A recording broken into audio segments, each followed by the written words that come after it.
साल 1999 भारत की अर्थव्यवस्था नए दौर में प्रवेश कर रही थी।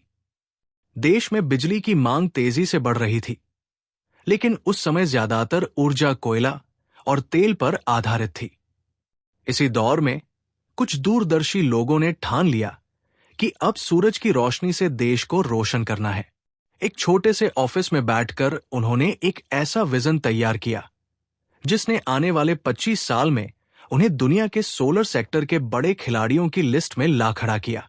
आज ये कंपनी देश की सबसे बड़ी वर्टिकली इंटीग्रेटेड न्यू एनर्जी कंपनियों में से एक है। गुजरात के 3 बड़े इंडस्ट्रियल हब चिखली, सूरत और उमरगांव में फैली 12W की सोलर पैनल मैन्युफैक्चरिंग क्षमता के साथ ये भारत में एक सोलर मॉड्यूल मैन्युफैक्चरर बन चुकी है। लेकिन असली खेल शुरू हुआ तब जब इसने सिर्फ पैनल बनाना ही नहीं बल्कि पूरे सोलर प्रोजेक्ट्स का जिम्मा लेना शुरू किया, यानी ईपीसी बिजनेस।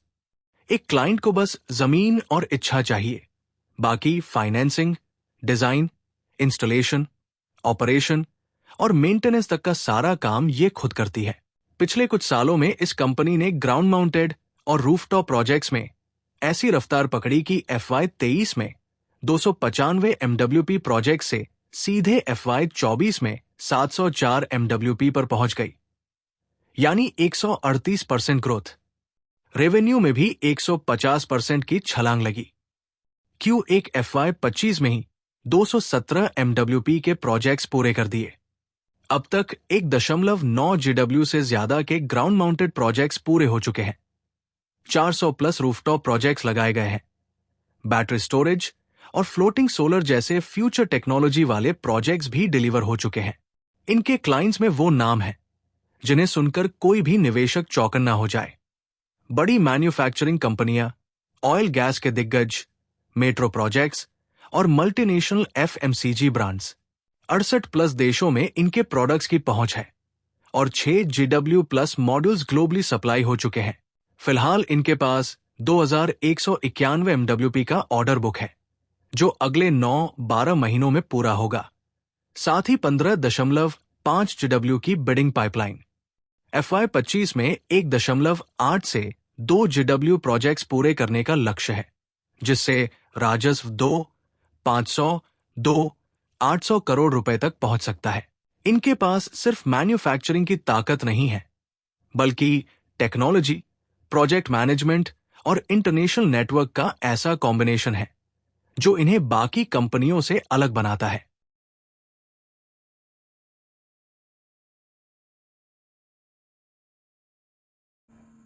तो दोस्तों, स्टॉक का नाम है वॉरी रिन्यूएबल टेक्नोलॉजीज लिमिटेड। ठीक है, ये इसकी बैलेंस शीट है, इसको डिस्कस करते हैं थोड़ा। सबसे पहले आता है मार्केट कैप। ठीक है, मार्केट कैप है इसका 10,471 करोड़, यानी 10,471 करोड़। ठीक है, यानी ये मिड कैप है। ठीक है, मिड कैप। मिड कैप की क्राइटेरिया क्या होती है? जो 5,000 से 20,000 करोड़ के बीच में होते हैं मिड कैप। 20,000 के ऊपर होते हैं लार्ज कैप और 5,000 के नीचे होते हैं स्मॉल कैप। मैं लिख देता हूँ, less than 5,000 crore is small cap, greater than 20,000 crore is large cap,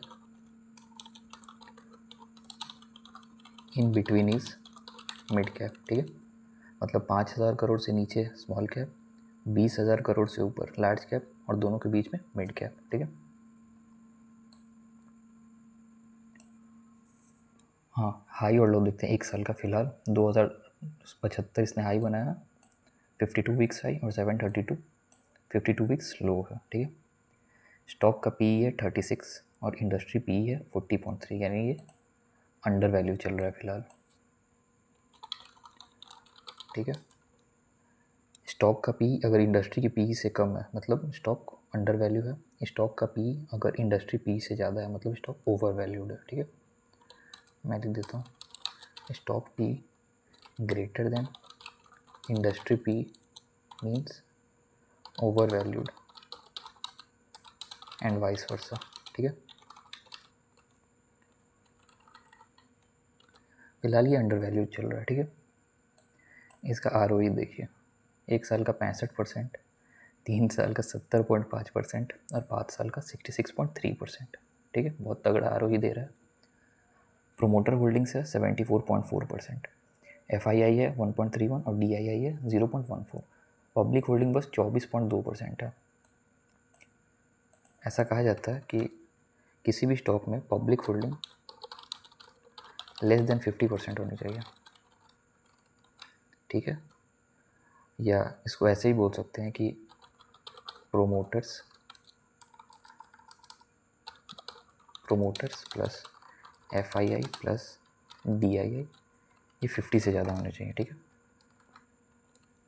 तो कंपनी अच्छी मानी जाती है। अगर 50% से ज़्यादा पब्लिक होल्डिंग हो जाती है, मीन्स पब्लिक डोमिनेट कर रहे हैं स्टॉक में, प्रोमोटर का उस पर कंपनी पे कंट्रोल नहीं है, पब्लिक कंट्रोल कंपनी है, और वैसी कंपनी आगे चल के थोड़ा डूबने के चांसेस ज़्यादा रहते हैं, ठीक है। पब्लिक होल्डिंग ज़्यादा है मीन्स प्रोमोटर अपना माल बेच रहा है, वो भी पब्लिक को, ठीक है। और पब्लिक के पास ज़्यादा कंट्रोल है मीन्स वो कंपनी ज़्यादा अच्छा नहीं कर सकती, उसका फ्यूचर बहुत अच्छा नहीं है, फ्यूचर ग्रोथ नहीं है उस कंपनी में, ठीक है। इक्विटी कैपिटल 20.8, ठीक है। इक्विटी कैपिटल 100 से जितना नीचे कम हो, 100 से जितना भी कम हो, वो स्टॉक उस स्पीड से ऊपर जाता है और गिरने टाइम भी गिरता है, मतलब सर्किट्स बहुत जल्दी लगेंगे, अपर सर्किट या लोअर सर्किट, ठीक है। 5, 10, 20 अंडर 50 ऐसे रहे तो स्टॉक मोमेंटम बहुत ज़्यादा देता है, ठीक है।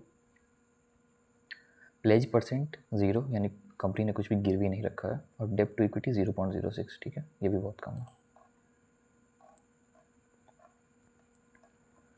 इसका अभी क्वार्टरली रिजल्ट आया था, थोड़ा सा प्रॉफिट कम हुआ है, 94 था पिछले क्वार्टर में, इस क्वार्टर में 87 है, ठीक है। तो थोड़ा सा प्रॉफिट डिक्रीज़ किया है।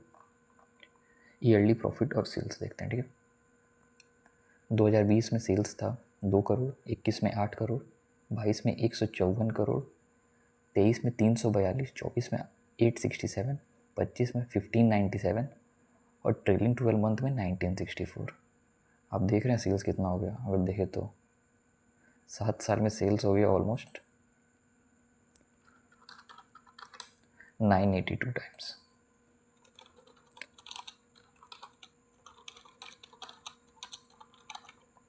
कितने स्टॉक में आपने सुना होगा कि 5 से 7 साल छोड़ो 20 सालों में भी इतना टाइम्स सेल्स बढ़ गया है, बहुत कम। प्रॉफिट देखो, 21 में कितना था 2 करोड़, 22 में 20 करोड़, 23 में 60 करोड़ ऑलमोस्ट, 150 करोड़ यानी 149 करोड़, 229 और 288 यानी 6 साल में प्रॉफिट हुआ ऑलमोस्ट 144 टाइम्स, ठीक है।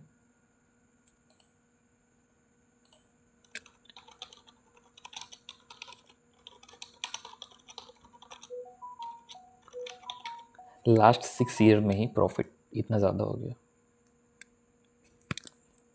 ठीक है। तो ये बहुत अच्छी चीज़ है कि सेल्स और प्रॉफिट बहुत, एक होता है स्ट्रेट लाइन में ग्रो करना, ये एक्सपोनेंशियली ग्रोथ दे रहा है हर साल, ठीक है।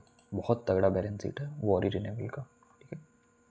इक्विटी कैपिटल हमने देख ही लिया 21 है बस, ठीक है। अब थोड़ा इसका चार्ट देख लेते हैं।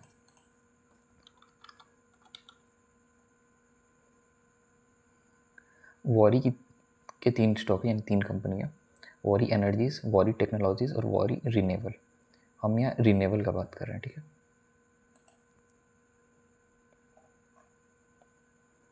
ये 30 मिनट का ये वन डे चार्ट देखते हैं, ठीक है।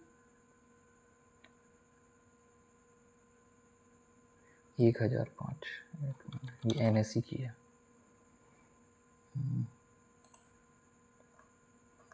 BSE पे थोड़ा ज़्यादा दिया हुआ है, NSE पे थोड़ा कम है, ठीक है। मंथली से स्टार्ट करते हैं। ये स्टॉक 1 दिसंबर 2023 को 284 रुपये का था। 5 महीने में 284 से ये 3000 चला गया, ठीक है, सिर्फ 5 महीने में। Within 5 months 284 to 3000। और ये पंप एंड डंप स्टॉक नहीं है, ये अपनी बैलेंस शीट, तगड़ी बैलेंस शीट के कारण 5 महीने में इसने इतना मूव दिया हुआ था।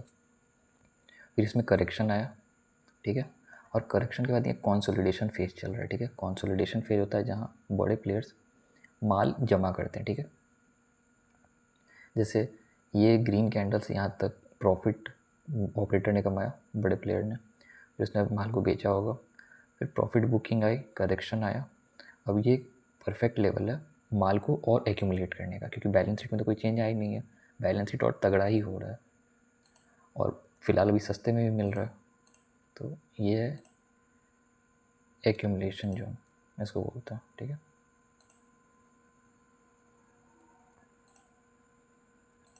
बड़ा प्लेयर इस रेंज में स्टॉक जमा करता है, ठीक है। एक तरह से देखो 800 से 1000 के बीच में वो स्टॉक को जमा कर रहा है, क्योंकि फिलहाल ये रेंज बाउंड चल रहा है, ठीक है। तो big player is accumulating between 800 to 1000 और ये सोलर एनर्जी पे बेस्ड है, तो इसका फ्यूचर ही काफ़ी तगड़ा है। तो ये लॉन्ग टर्म के व्यू से काफ़ी अच्छा जा सकता है।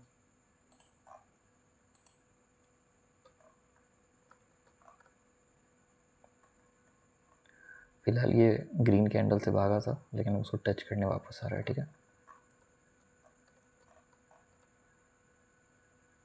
आज इसने थोड़ा सा रिवर्सल शो किया डेली टाइम फ्रेम पे, मे बी इस ग्रीन कैंडल के बेस को टच करके फिर ऊपर जा सकता है, ठीक है।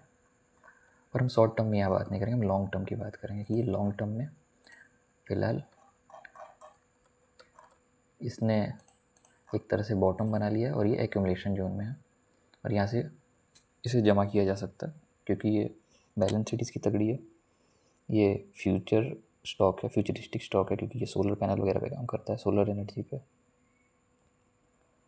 और ये बड़े प्लेयर्स का काफ़ी फेवरेट स्टॉक है, ठीक है। तो चलिए आज की वीडियो में इतना ही। अगर आपको वीडियो अच्छा लगे तो लाइक, शेयर और सब्सक्राइब जरूर करें। Thank you. और कोई डाउट हो तो कमेंट में ज़रूर पूछें।